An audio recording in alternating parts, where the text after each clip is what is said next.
Education town channel देखने वाले सभी बच्चों का हार्दिक स्वागत है। एनसीईआरटी मैथ सॉल्यूशन के अंदर हमारी एक सीरीज चल रही है जिसके अंदर हम हर रोज एक एक्सरसाइज कर रहे हैं। आज हम करेंगे एक्सरसाइज 1.3, प्रश्नावली 1.3 और प्रश्नावली 1.4। दोनों ही छोटी छोटी एक्सरसाइज हैं। प्रश्नावली 1.3 एक्सरसाइज 1.3, उसके अंदर हमें क्या करना है, हमें कोई संख्या दी मिलेगी रूट पी।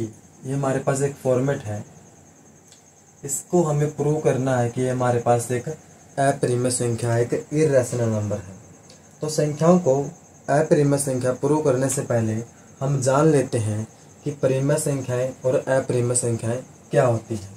सबसे पहले हम पता करते हैं परिमेय संख्या के बारे में और अप्रिमेय संख्या के बारे में। परिमेय संख्या जिसे हम रैशनल नंबर भी कहते हैं और अप्रिमेय संख्या जिसे हम इर्रेशनल नंबर भी कहते हैं। तो किस तरह हम पहचान करेंगे कि परिमेय संख्या और अप्रिमेय संख्या के बीच में क्या अंतर होता है। तो सबसे पहली चीज, जो परिमेय संख्या होती है उसको हम p बटे क्या फॉर्म में लिख सकते हैं, जहां पर p और क्या होंगे, को प्राइम नंबर होंगे। को प्राइम नंबर का मतलब है सह अभाज्य संख्याएं, और सह अभाज्य संख्याओं का मतलब होता है जिनका HCF क्या हो, 1 हो। इसका मतलब p और क्या के अंदर एक कॉमन फैक्टर होगा जो कि हमारे पास क्या होगा, 1 होगा। 1 के अलावा कोई कॉमन फैक्टर नहीं होगा। तो इस तरह की संख्याओं को हम बोलते हैं सह अभाज्य संख्याएं। जैसे मैं आपको एक एग्जाम्पल देता हूँ, जैसे मान ली मेरे पास 32 है और 40 है। अगर मान लो p के स्थान पर 32 है और क्या के स्थान पर 40 है, तो p और क्या यहाँ पर को प्राइम नंबर नहीं है। क्यों नहीं है? क्योंकि अगर मैं 32 के फैक्टर करूँ तो मेरे पास निकल गया 8 गुणा 4, और अगर 40 से करूँ तो निकल गया 8 गुणा 5। लेकिन मैंने परिमेय संख्या के अंदर डेफिनेशन दी है कि परिमेय संख्या को मैं p बटे क्या फॉर्म में लिख सकता हूँ, जहाँ पर मेरा p और क्या कैसे नंबर होंगे, को प्राइम नंबर होंगे। को प्राइम नंबर का मतलब है सह अभाज्य संख्याएं जिनका HCF 1 होगा। 1 के अलावा कोई फैक्टर कॉमन नहीं होगा। लेकिन यहाँ पर मेरा एक फैक्टर कॉमन 8 आ रहा है, तो इसका मतलब p क्या जो है को प्राइम नंबर नहीं है। तो मुझे को प्राइम बनाने के लिए इनका रेशियो लेना पड़ेगा, जो कि मेरे पास आएगा 4/5। अगर हम बात करूँ p के स्थान पर 4 की और क्या के स्थान पर 5 की, तो अब मैं कह सकता हूँ कि मेरे पास p और जो क्या है वो कैसे नंबर है, को प्राइम नंबर है, सहअभाज्य संख्या है। वही अप्रिमेय संख्याओं को मैं p बटे क्या फॉर्म में नहीं लिख सकता, इनको मैं लिख ही नहीं सकता p बाई क्या फॉर्म में। इसके अंदर एक बात और थी कि मैं परिमेय संख्या को मैं p बटे क्या की फॉर्म में लिख सकता हूँ, जहाँ पर p और क्या कैसे नंबर होंगे, को प्राइम नंबर होंगे, सहअभाज्य संख्याएं होंगी, और क्या की जो वैल्यू है इक्वल टू 0 नहीं होंगी। अब हम किस तरह पहचानेंगे कि दी गई संख्या परिमेय संख्या है या फिर अपरिमेय संख्या। जो दूसरी प्रॉपर्टी है उससे हमें पता चल जाता है कि दी गई संख्या परिमेय संख्या या फिर अपरिमेय संख्या। कैसे? अगर उसका डेसिमल एक्सपेंशन, यदि उसका दशमलव प्रसार क्या, यदि उसका दशमलव प्रसार डेसिमल एक्सपेंशन यदि शांत आवर्ती का है, शांत आवर्ती का बोले तो क्या, अगर मैं p को क्या से भाग करूं तो जो p है कहीं ना कहीं जाके इस क्या से पूरा डिवाइड हो जाएगा। जैसे 2 का मतलब क्या का कुछ भी मल्टीपल पर डिवाइड हो जाएगा भाई। क्या 1 क्या 2 क्या, कि जो 20 होगा वो भाग होगा मेरे पास क्या 4 गुना 5 है। अगर मैं इस 20 को p मानूं और 5 को क्या मानूं, तो मेरे पास क्या निकल गया, 4 क्या निकल गया। तो डेसिमल एक्सपेंशन यदि फाइनेट है, शांत आवर्ती का है, इसका मतलब अगर p कहीं ना कहीं जाके अगर क्या उसे भाग हो रहा तो मेरे पास वो कैसी संख्या है, परिमेय संख्या है। और इसी के अंदर इसकी एक प्रॉपर्टी आती है, और यदि डेसिमल एक्सपेंशन इनफाइनेट है, अशांत आवर्ती का है, तो अशांत आवर्ती के अंदर मेरे पास क्या होना चाहिए, वो रिकरिंग होना चाहिए। मतलब उस दशमलव के बाद जो पैटर्न बन रहा है वो बार वाली स्थिति का होना चाहिए। हो सकता है बार 1 अक्षर पर लगे, हो सकता है बार 2 अक्षर पर लगे, हो सकता है बार 3 अक्षर पर लगे। इस बात को हम इस तरह से भी समझ सकते हैं। जैसे मैंने मान लिया कि 3.6 बार आया, 3.67 बार ऐसे रिपीट आया, 3.1 2 3 4 5 ऐसे बार। अगर डेसिमल एक्सपेंशन कुछ इस तरह का है, मैं बाय डिफॉल्ट मैं आपको एग्जांपल दे रहा हूँ मैं ये नहीं कह रहा हूँ कि 3.6 ही आएगा, 3.67 ही आएगा। मैं आपको एग्जांपल दे रहा हूँ, उदाहरण दे रहा हूँ कि अगर यदि इस तरह का बनता है, एक पैटर्न आता है, इस तरह से कोई पैटर्न बनता है, इस तरह से कोई पैटर्न बनता है, इनके अंक चेंज हो सकते हैं, लेकिन बाय डिफ़ॉल्ट एग्जांपल यही है। अगर इस तरह का तो उसको मैं बोलूँगा रैशनल नंबर, परिमेय संख्या। और यदि मेरे पास डेसिमल एक्सपेंशन, पहली बात तो जो अपरिमेय संख्या उसके अंदर मेरा डेसिमल एक्सपेंशन क्या होगा, इनफाइनाइट होगा, अनिश्चित प्रकृति का होगा। अब अनिश्चित प्रकृति का है, लेकिन सर आपने अभी बताया अभी अनिश्चित प्रकृति होगा, तो आपने कैटेगरी यहाँ पर समझाई कि अनिश्चित प्रकृति के अंदर यदि रिकरिंग है, अगर एक डेफिनेट पैटर्न के अंदर अगर डेसिमल एक्सपेंशन आ रहा है तो मेरे पास कैसा नंबर होगा, रैशनल नंबर होगा। लेकिन यहीं पर मैं आपको एक बात बता दूं, अगर वो इस तरह से नहीं आ रहा, वो क्या आ रहा है, नॉन टर्मिनेटिंग मतलब इनफाइनाइट है, और नॉन रिकरिंग है मतलब जिसका डेसिमल एक्सपेंशन हो एक डेफिनेट पैटर्न के अंदर नहीं है, रैंडमली कोई पैटर्न होगा, तब उसको मैं बोलूँगा कैसा नंबर है, इरेशनल नंबर है। दी गई प्रश्नावली के अंदर मुझे दिए गए आंकड़ों को प्रूव करना है कि वो मेरे पास कैसे नंबर है, इरेशनल नंबर है। तो इस तरह के आंकड़ों को हम प्रूव करेंगे मेथड ऑफ कॉन्ट्राडिक्शन से, विरोधाभास की तकनीक से। तो हमारे पास एक्सरसाइज 1.3 का पहला सवाल है वर्गमूल 5। तो प्रूव करो कि जो मेरे पास वर्गमूल 5 है वो एक इरेशनल नंबर है, एक अपरिमेय संख्या है। तो हम क्या करेंगे, यहाँ पर इसका हल लिखेंगे। सबसे पहली लाइन हम लिखेंगे माना, मान के चलते कि जो मेरे पास वर्गमूल 5 क्या है, एक परिमेय संख्या है। मेथड ऑफ कॉन्ट्राडिक्शन, विरोधाभास का हम तरीका लगाएंगे और कहेंगे, प्रूव करेंगे, सिद्ध करेंगे कि जो दी गई संख्या हमारे पास कैसी संख्या है, अपरिमेय संख्या है। इसको करने के लिए सबसे पहले मान के चलते हैं इसका उल्टा। हमें प्रूव करनी है अपरिमेय, तो हमने इसका उल्टा मान लिया कि जो वर्गमूल 5 है हमारे पास कैसी संख्या है, परिमेय संख्या है। अभी मैंने आपको बताया था यदि हमारे पास परिमेय संख्या है तो परिमेय संख्या को मैं p बटे क्या फॉर्म में लिख सकता हूँ, और p क्या कैसे नंबर होंगे, क्यों जो p और क्या होंगे हमारे पास को प्राइम नंबर होंगे। को प्राइम नंबर का मतलब सहभाज्य संख्या है, मतलब p और क्या के अंदर एक के अलावा कोई भी फैक्टर कॉमन नहीं होगा, और जो क्या है उसकी वैल्यू 0 नहीं होगी। क्यों नहीं होगी, यदि p को भाग करने वाली वैल्यू अगर 0 हो जाएगी तो ये वैल्यू इनफाइनाइट हो जाएगी।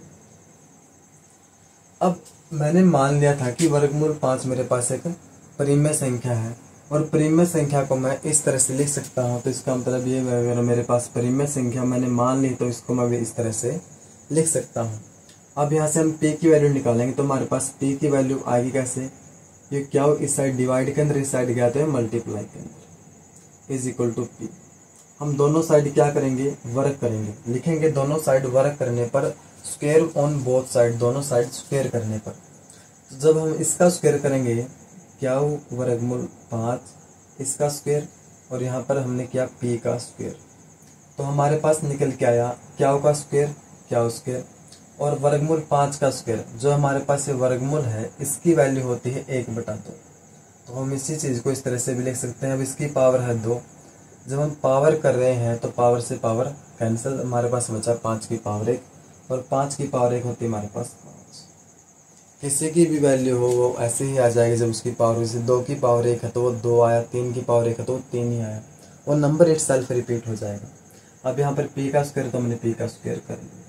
अब अगर यहाँ से हम देखें तो जो हमारे पास क्या स्क्वायर है उसकी वैल्यू हम निकालते हैं। तो यहाँ पर 5 मल्टीप्लाई के अंदर है तो 5 गया डिवाइड के अंदर, तो p स्क्वायर बटे 5। ये हमारे पास है इक्वेशन फर्स्ट। इस इक्वेशन फर्स्ट से यदि हम देखें, ये आपने इतना समझ लिया। अब देखते हैं यहाँ से, तो हमारे पास क्या है, क्या square is equal to p square बटे 5। तो अगर p के स्क्वायर में 5 है तो इसका मतलब जो p स्क्वायर है वो किससे भाग हो रहा है, 5 से भाग हो रहा है। यहाँ पर हम देखते हैं तो p स्क्वायर 5 से भाग हो रहा है। अगर p स्क्वायर यदि 5 से भाग हो रहा है तो इसका मतलब जो p है वो भी 5 से भाग होगा। यदि किसी चीज का स्क्वायर, यदि किसी नंबर का स्क्वायर यदि 5 का मल्टीपल है, 5 से डिविजिबल है, तो नंबर श्योर किससे भाग होगा, 5 से भाग होगा। ये हमारे पास ध्यान रखने योग्य बातें हैं। इसको मान लेते हैं star equation first, star equation second. ये ध्यान रखने योग्य बातें हैं क्योंकि यही बातें हमें सहायता करेंगे वर्गमूल 5 को एक अपरिमेय संख्या सिद्ध करने में। तो आ गया। अब यदि p 5 से भाग होगा तो p कहीं ना कहीं पर जाएगा। यदि p 5 से भाग होगा तो 5 का कुछ ना कुछ मल्टीपल होगा, 1 गुना होगा, 2 गुना होगा, 3 गुना होगा, मुझे नहीं पता कितने गुना है, तो मैंने मान लिया कि वो r गुना है। क्या मान लिया? r गुना है। ये मान लिया मैंने इक्वेशन 2। तो इक्वेशन 2 से आप जो p की वैल्यू हो इक्वेशन 1 के अंदर रखिए, तो हमारे पास निकल के आया क्या square is equal to p के स्थान पर हमने रखा 5r, तो p का स्क्वायर करना है, तो 5 का स्क्वायर 25 और r का स्क्वायर r स्क्वायर और डिवाइड बाई कितना है 5। इस 5 से काटेंगे तो मेरे पास आया 5। अब क्या स्क्वायर बटे में यहाँ पर 5 डिवाइड के अंदर, वहाँ पर मेरे पास आया r स्क्वायर। अब यहाँ से मैं कहूँगा कि जो क्या स्क्वायर है वो भी मेरे पास किससे भाग हो रहा है? 5 से भाग हो रहा है। यदि किसी नंबर का स्क्वायर 5 से भाग हो रहा है तो किससे भाग होगा? उस नंबर जो नंबर होगी किससे भाग होगा? 5 से भाग होगा। ये चीज़ हमने यहाँ पर भी मार्क की थी और यहाँ पर भी हमने मार्क की थी। अब p का स्क्वायर यदि 5 से भाग हो तो p भी 5 से भाग है, और क्या का स्क्वायर यदि 5 से भाग हो रहा है तो क्या भी 5 से भाग होगा। यहाँ पर इसको मान लेते हैं हम इक्वेशन 3। तो हम कहेंगे कि फ्रॉम इक्वेशन फर्स्ट और थर्ड, पहली समीकरण से और तीसरे समीकरण से हमें ये पता चलता है कि p और जो क्या है उनका एक उभयनिष्ठ गुणनखंड है, साझा गुणनखंड है 5। क्यों है? क्योंकि p भी 5 से भाग हो रहा है और क्या भी 5 से भाग हो रहा है, तो हम लिखेंगे उनका एक साझा गुणनखंड है। कौन है? 5 है। जबकि हमने माना था कि p क्या मेरे पास कैसे नंबर होंगे? को प्राइम नंबर होंगे, उनके अंदर एक के अलावा कुछ भी कॉमन नहीं होगा, लेकिन यहाँ पर तो कॉमन आ रहा है। क्यों आ रहा है? क्योंकि हमने कल्पना ही गलत की थी। तो अतः विरोधाभास होता है कि दी गई संख्या क्या है? अपरिमेय संख्या है। आई होप आपको ये एग्जाम्पल समझ में आया होगा। सबसे पहले हमें अगर रूट p के अंदर कोई नंबर मिलता है, जब तक इसके प्लस माइनस में कोई नंबर नहीं है, तो हम उभयनिष्ठ गुणनखंड वाला तरीका ही लगाएंगे। हम क्या करेंगे कि उस p जो नंबर दिया गया था हमारे पास इस फॉर्मेट के अंदर, अकेला इस फॉर्मेट के अंदर, तो उसको हम मान के चलेंगे हमारे पास जी की जो संख्या है वो हमारे पास क्या है? परिमेय संख्या है। यदि वो परिमेय संख्या होगी तो उसे हम p बटे क्या के फॉर्म में लिखेंगे, जहाँ पर p और क्या को प्राइम नंबर होंगे। को प्राइम नंबर का मतलब है सहअभाज्य संख्याएं, उनके अंदर एक के अलावा कोई भी फैक्टर कॉमन नहीं होगा, और क्या की वैल्यू हो जो 0 के इक्वल नहीं होगी। अब मैंने उनको को प्राइम नंबर मान लिया है, परिमेय संख्या मान लिया है, तो मैं अपनी मल्टीप्लाई करूँगा, अपना डिवाइड लगाऊंगा और वहाँ से बताऊँगा कि जो p और क्या था उनमें से एक फैक्टर मैंने p को पकड़ा और p को डिवाइड कर दिया उस नंबर से जो मेरे पास था। तो मैंने कहा यदि इसका स्क्वायर इससे भाग हो रहा तो वो संख्या डेफिनेटली भी इससे भाग होगी। उसी तरह अगर वो p भाग हो रहा है तो मैंने कहा भाई कहीं पर तो भाग होगा जाके, 1 गुने पर होगा, 2 गुने पर होगा, मैंने मान लिया r गुने पर होगा।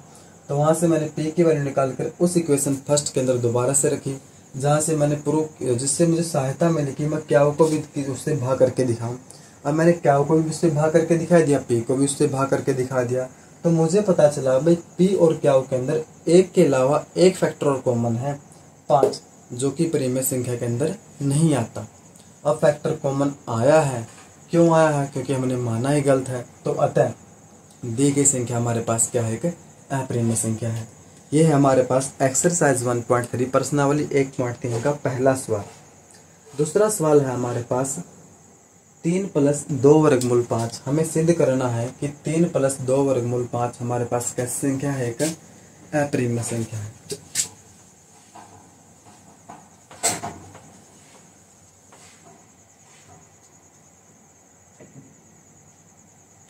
अब दूसरा पार्ट हमारे पास 3 + 2 वर्गमूल 5। हमें सिद्ध करके दिखाना कि दी गई संख्या कैसी संख्या है? एक अपरिमेय संख्या है। तो सबसे पहले हम मान के चलेंगे, क्या मान के चलेंगे कि ये हमारे पास प्लस या माइनस, सॉरी मैं एक बार चेक कर लूँ,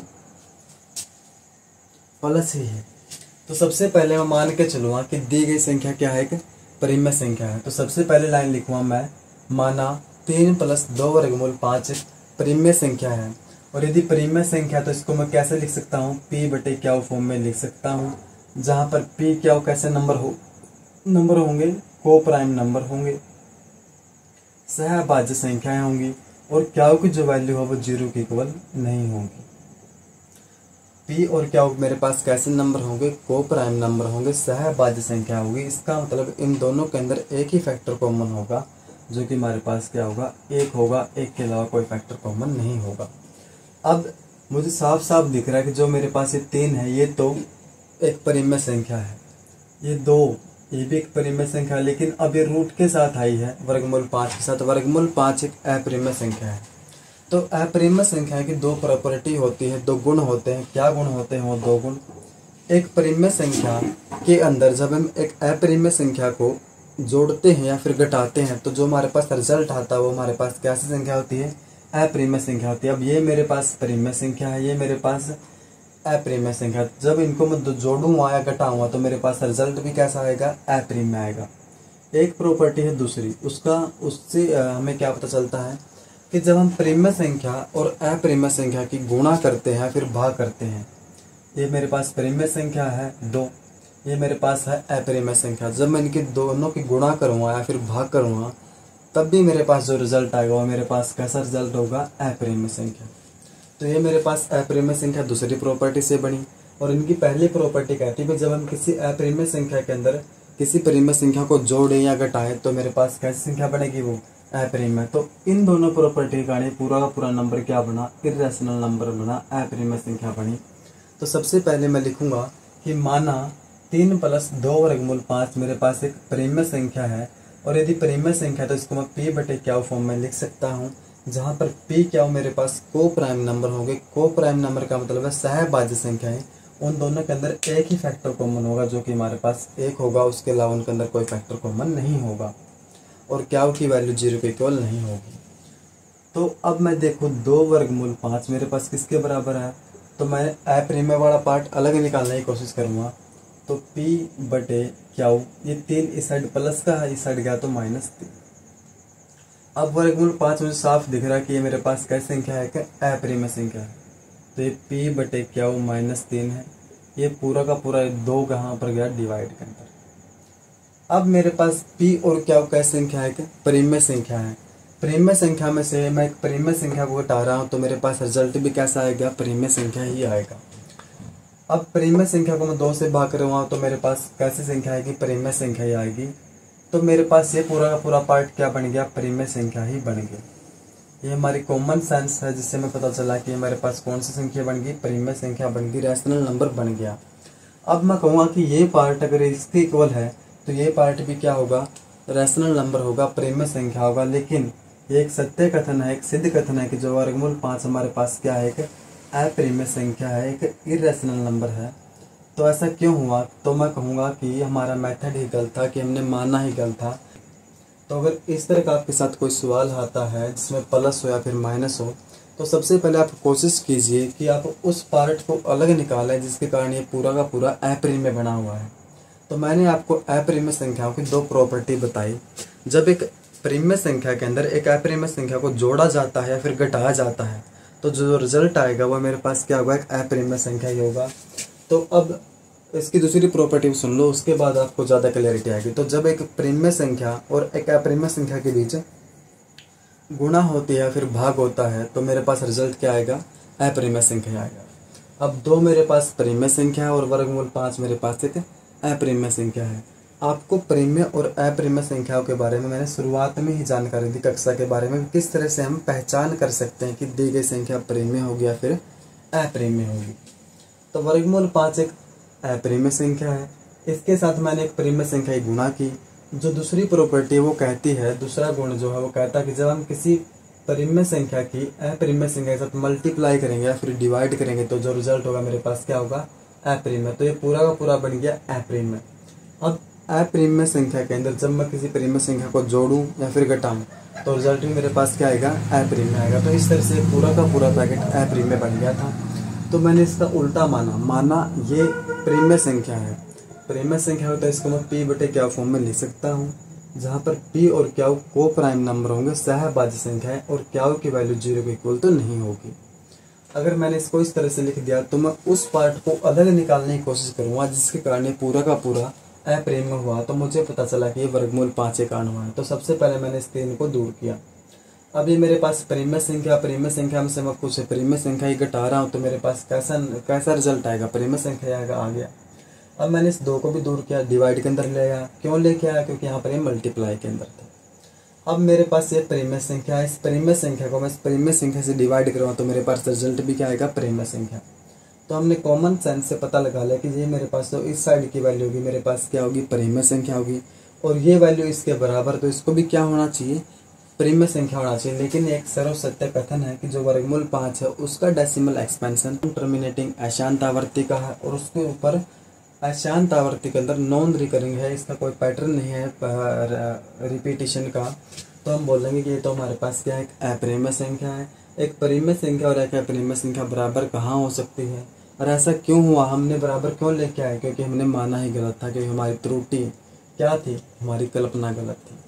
तो आशा है कि आपको ये एग्जाम्पल भी समझ में आया होगा और आपको बहुत सारी नई जानकारी मिली होगी परिमेय संख्या और अपरिमेय संख्या के बारे में। हम इसका करते हैं तीसरा पार्ट, जिसके अंदर हमारे पास है 7 वर्गमूल 5, 6 प्लस वर्गमूल 2, 1/वर्गमूल 2। इसके अंदर तीसरे सवाल के अंदर हमारे पास 3 पार्ट है। चलो सबको बारी बारी डिस्कस करते हैं।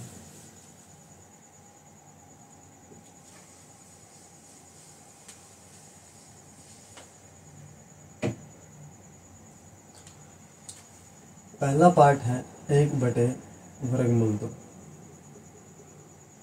दूसरा पार्ट है मेरे पास 7 वर्गमूल 5, और तीसरा पार्ट है मेरे पास 6 प्लस वर्गमूल 2। हम डिस्कस करेंगे बारी बारी से कि दिया गया नंबर इरेशनल है, अपरिमेय है, किस तरह से। तो सबसे पहले मैं इसको पकड़ के लाया। तो सबसे पहले मैं अपने आंसर को जब लिखूंगा, हल को लिखूंगा, तो मैं सबसे पहले लाइन क्या लिखूंगा, माना दी गई संख्या क्या है, मेरे पास परिमेय संख्या है, और यदि मेरे पास ये परिमेय संख्या तो इसको मैं किस तरह से लिखता हूँ, p/क्या फॉर्म में लिख सकता हूँ, जहाँ पर p और क्या मेरे पास को प्राइम नंबर होंगे, सहभाज्य संख्याएं होंगी, और जो क्या है उसकी वैल्यू 0 के इक्वल नहीं होगी। अगर होगी तो मेरे पास कैसी संख्या होगी, रैशनल नंबर, परिमेय संख्या होगी। अब यहाँ से क्रॉस मल्टीप्लाई करो तो मेरे पास आया क्या is equal to √2p। Square on both side, दोनों साइड स्क्वायर करने पर मेरे पास यहाँ पर आया क्या स्क्वायर। अब 2 का स्क्वायर रूट है, इसका मतलब इसकी पावर आधी है, और इसके बाद मुझे करना है इसका स्क्वायर, और साथ में मुझे करना है p का भी स्क्वायर।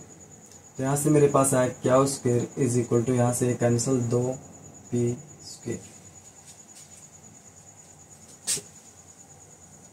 तो मैं कह सकता हूँ कि जो मेरे पास क्या √2p था वह मेरे पास आया क्या स्क्वायर 2p स्क्वायर। अब यहाँ से क्या स्क्वायर, ये 2 इस साइड आया डिवाइड में, is equal to p square. यहाँ से मुझे पता चला कि जो क्या स्क्वायर है वो किससे भाग होता है, 2 से भाग होता है। यदि क्या स्क्वायर 2 से भाग होता है तो क्या भी 2 से भाग होगा, और ये श्योर है, इसको मैं मानता हूँ इक्वेशन 1। और यदि क्या 2 से भाग हो रहा तो किसी न किसी नंबर पर तो जाएगा। तो मैंने मान लिया कि जो क्या है वो 2 टाइम ऑफ r होगा। भाई 2 का r गुणा करने पर वो क्या के बराबर हो जाएगी। अब क्या की मैं वैल्यू इस इक्वेशन के अंदर रखूँ, इस इक्वेशन के अंदर रखने पर मेरे पास सबसे पहले है 2r, क्योंकि यहाँ पर क्या है इसका स्क्वायर, और डिवाइड बाई है 2 is equal to p square. 2 का स्क्वायर 4r का square r divide by 2 p square. 2 से काटेंगे 2 बार, मेरे पास आया 2r स्क्वायर बराबर p स्क्वायर, और यहाँ से r स्क्वायर की वैल्यू आई p स्क्वायर बटे 2। तो ये इक्वेशन फर्स्ट थी, इक्वेशन थर्ड, ये इक्वेशन 2 है। तो हम बोलेंगे पहली इक्वेशन को देख के, भाई क्या स्क्वायर किससे भाग हो रहा है, 2 से भाग हो रहा है। तो अगर किसी चीज़ का स्क्वायर अगर उससे भाग 2 से भाग हो रहा है तो वो संख्या भी श्योर निश्चय ही 2 से भाग भी होगी। और यहाँ पर हम बोलेंगे भाई p स्क्वायर 2 से भाग हो रहा है तो p भी 2 से भाग हो रहा है। तो पहले सवाल जैसी बात हो गई कि जहाँ पर हमने कहा था कि p क्या कैसे नंबर होंगे, को प्राइम नंबर होंगे, सहभाज्य संख्या जिनका HCF होगा 1 के अलावा उनके अंदर कोई फैक्टर कॉमन नहीं होगा। लेकिन प्रोसीजर करने पर हमें पता चला कि उनके अंदर तो एक उभयनिष्ठ फैक्टर, एक कॉमन फैक्टर है, कौन, 2। तो अतः विरोधाभास होता है। क्या होता है कि जो हमने नंबर माना था परिमेय संख्या, उस परिमेय संख्या के अंदर एक फैक्टर कॉमन आ गया 2, जो कि आना नहीं चाहिए था। और वो आया क्यों, क्योंकि हमने कल्पना ही गलत की थी। तो अतः दिया गया नंबर हमारे पास क्या है कि अपरिमेय संख्या है। तो आप इसको इस तरह इजीली प्रूव कर सकते हैं। आशा कि आपको ये एग्जाम्पल भी समझ में आया होगा। अब मेरे पास नेक्स्ट पार्ट है 7 7 वर्गमूल 5। तो सबसे पहले आप लोगों को एक ही लाइन लिखनी है कि माना दी गई संख्या परिमेय संख्या है, और यदि परिमेय संख्या होगी तो इसको मैं कैसे लिख सकता हूँ, p बटे क्या फॉर्म में लिख सकता हूँ, जहाँ पर p और क्या मेरे पास को प्राइम नंबर होंगे, सहभाज्य संख्या होगी। इसका मतलब इनका HCF 1 होगा, और इसके साथ साथ जो क्या की वैल्यू हो नॉट इक्वल टू 0 होगी, 0 के इक्वल नहीं होगी।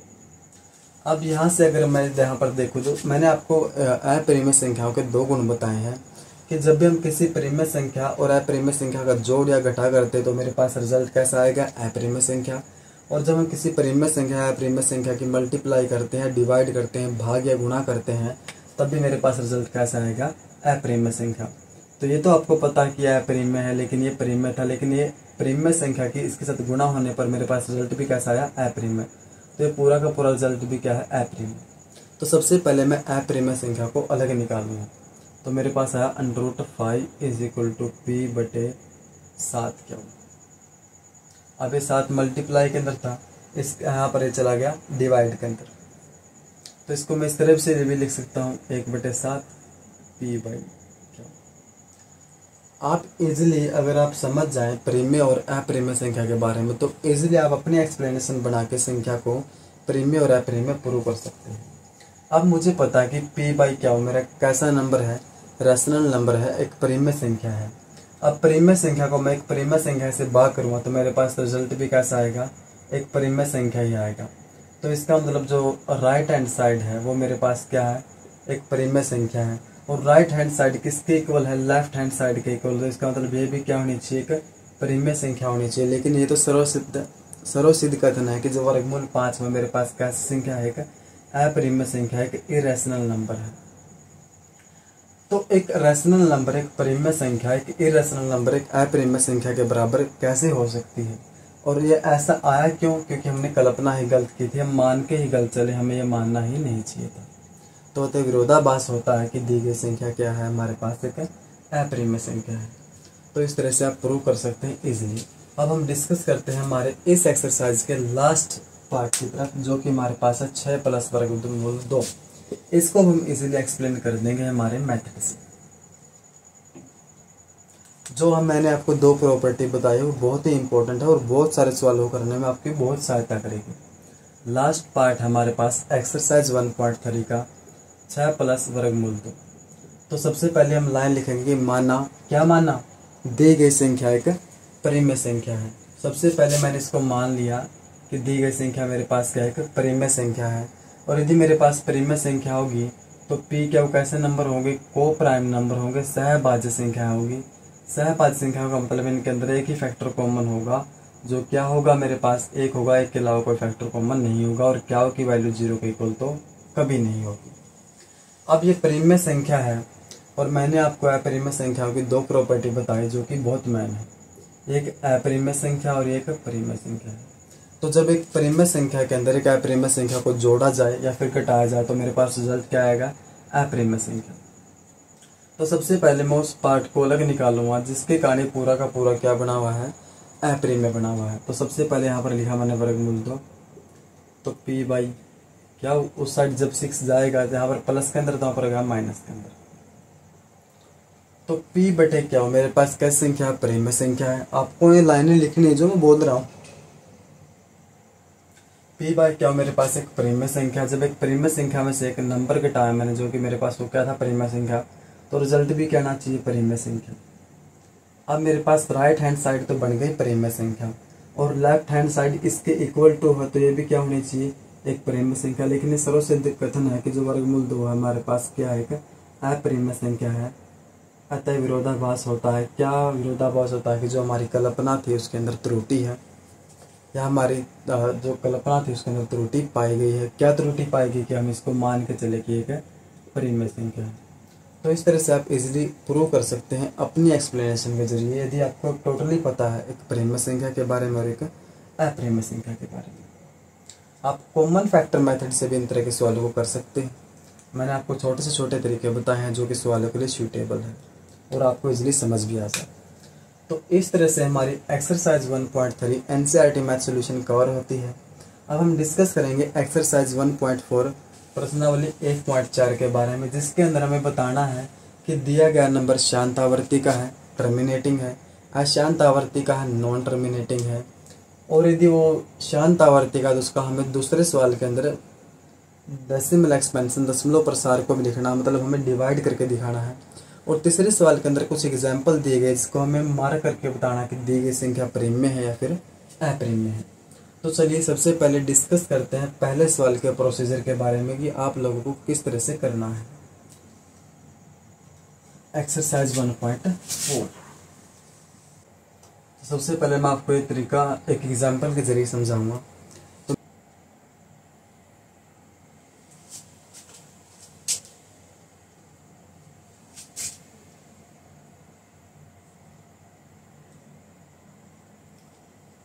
23/200। तो यहाँ पर सबसे पहले आप मार्क कीजिए, हमारे पास p है, ये हमारे पास क्या हुआ है, इन दोनों का डिवाइड है। अब p क्या है, यहाँ पर न्यूमरेटर है, न्यूमरेटर का मतलब होता है अंश, और यहाँ पर क्या मेरे पास डिनोमिनेटर है, डिनोमिनेटर का मतलब होता है हर। और हमें नीचे वाले से हमें ऊपर वाले को भाग करना है, मतलब 200 से हमें 23 को भाग करना है। और हमें ये बताना है बिना भाग करे कि जो 200 से हम 23 को भाग करेंगे तो इसका दशमलव प्रसार शांत आवर्ती का है अशांत आवर्ती का है। शांत आवर्ती का मतलब है कि ये कहीं ना कहीं जाके इससे पूरा का पूरा भाग हो जाएगा, और अशांत आवर्ती का मतलब है कि डेसिमल के बाद भी अक्सर चलते रहेंगे, ये भाग नहीं होगा। लेकिन अशांत आवर्ती के अंदर हमारे पास दो तरह के पैटर्न बनते हैं। एक बनता है डेफिनेट पैटर्न जिसे हम कहते हैं रिकरिंग टाइप का, और एक बनता है हमारे पास इनडेफिनेट पैटर्न जिसे हम कहते हैं नॉन रिकरिंग टाइप का। और जो अशांत आवर्ती उसे हम बोलते हैं नॉन टर्मिनेटिंग अशांत आवर्ती। तो हमें इस तरह का कैसे पता चलेगा, तो हमें सबसे पहले पकड़ना है नीचे वाला फैक्टर। नीचे वाले फैक्टर के जो नीचे वाली जो संख्या है 200, इसके हमें करनी है फैक्टर। तो इसके फैक्टर आप भाग विधि से कर सकते हो। ऐसे 2 से भाग करेंगे तो 100, फिर 2 से भाग होगा तो 50, फिर 2 से भाग करेंगे तो 25, फिर 5 से भाग होगा ये, तो यहाँ पर आया मेरे पास ऐसे। तो इसके मेरे पास फैक्टर निकल गया 2, 1 2 3 बारी है, और यहाँ पर 5 2 बारी है। तो मैं एक जैसे अगर मैं मल्टीप्लाई करूँ सिंपल 2 और 5 की, तो मेरे पास निकल गया 10। अब 10 से तो मैं किसी भी संख्या को भाग कर सकता हूँ, और क्योंकि मुझे तो एक अंक के बाद दशमलव ही लगाना है। तो इस तरह से मैं बोल दूंगा कि अगर p बाई क्याऊ फॉर्म में कोई संख्या है, यदि p के नीचे जो क्याऊ है, जो क्याऊ के फैक्टर या तो फिर क्या हो 2 की पावर m के रूप में हो, या फिर p के अंदर जो क्याऊ के फैक्टर है वो क्या हो 5 की पावर n के रूप में हो, या फिर p के नीचे जो क्याऊ है उसके फैक्टर 2 की पावर m और प्रोडक्ट हो 5 की पावर n का। अगर इनमें से इन 3 टाइप है हमारे पास, अगर इनमें से किसी भी टाइप का आता है तो वो जो दशमलव प्रसार है वो डेसिमल एक्सपेंशन और शांत आवर्ती का होगा, और यदि इनमें से नहीं आता तो हमारे पास क्या होगा अशांत आवर्ती का होगा। जैसे यहाँ पर हमारे पास 2 की पावर 3 और 5 की पावर 2 निकल के आता, तो मेरे पास ये तीसरी टाइप बन गई, तो मेरे पास ये क्या है शांत आवर्ती का शांत दशमलव प्रसार होगा। अगर मेरे पास ऐसे आ जाता p बटे मैं आपको रैंडमली लेके बताता हूँ, 3 गुना 3 2 की पावर 4 गुना 5 की पावर 2। अगर मेरे पास अकेला ये होता तो मैं कह देता कि शांत आवर्ती का, लेकिन मेरे पास ये 2 फैक्टर अलग आ गए, 3 की पावर 2। अगर इनके अलावा कुछ आता है तो फिर ये अकेला रिपीट हो, या फिर ये अकेला रिपीट हो, ये पहली टाइप बने या फिर दूसरी टाइप बने, या इन दोनों को मिला के तीसरी टाइप बने, तो मैं कहूँगा कि वो शांत आवर्ती का। यदि इनके अलावा कोई और नंबर रिपीट होता तो मैं बोलूँगा क्या हो अशांत आवर्ती का है। और आप नीचे वाली संख्या के फैक्टर कीजिए भाग विधि से, आसान रहेगा। और दूसरे सवाल के अंदर हमें बताना है कि जिन संख्याओं के दशमलव प्रसार शांत है उनको हमें डिवाइड करके दिखाना। तो आप पहले चेक कीजिए दशमलव प्रसार शांत है अशांत है, उसके बाद आप कम्प्लीटली डिवाइड कर सकते हैं हमारे भाग विधि से कुछ इस तरह से। 23 को हम 200 से डिवाइड करेंगे। अब ये 200 है, ये 23 है, नहीं जाएगा यहाँ पर 0। अब ये बना 230, तो 200 एकम 200, ये बचा 30। अब 0 0, 200 एकम 200, ये बचा 100। अब यहाँ पर 0 0, 215, यहाँ पर रिमाइंडर बचा 0। तो इस तरह से हमें पता चलेगा कि दशमलव प्रसार किस प्रकार का है, शांत आवर्ती का है। और ये हमने बिना भाग किए इस तरीके से हमने फैक्टर करके बता दिया। तो आशा है कि आपको समझने में आसानी होगी कि शांत आवर्ती किसे कहते हैं, अशांत आवर्ती किसे कहते हैं। अशांत आवर्ती नॉन टर्मिनेटिंग के अंदर हमारे पास 2 कैटेगरी और होती है, नॉन टर्मिनेटिंग रिकरिंग और नॉन टर्मिनेटिंग नॉन रिकरिंग। अब हम चलते हैं इसके तीसरे सवाल पर, जहाँ पर कुछ एग्जाम्पल दिए गए हैं और हमें बताना है कि दिया गया जो संख्या वो एक परिमेय संख्या या फिर एक अपरिमेय संख्या है।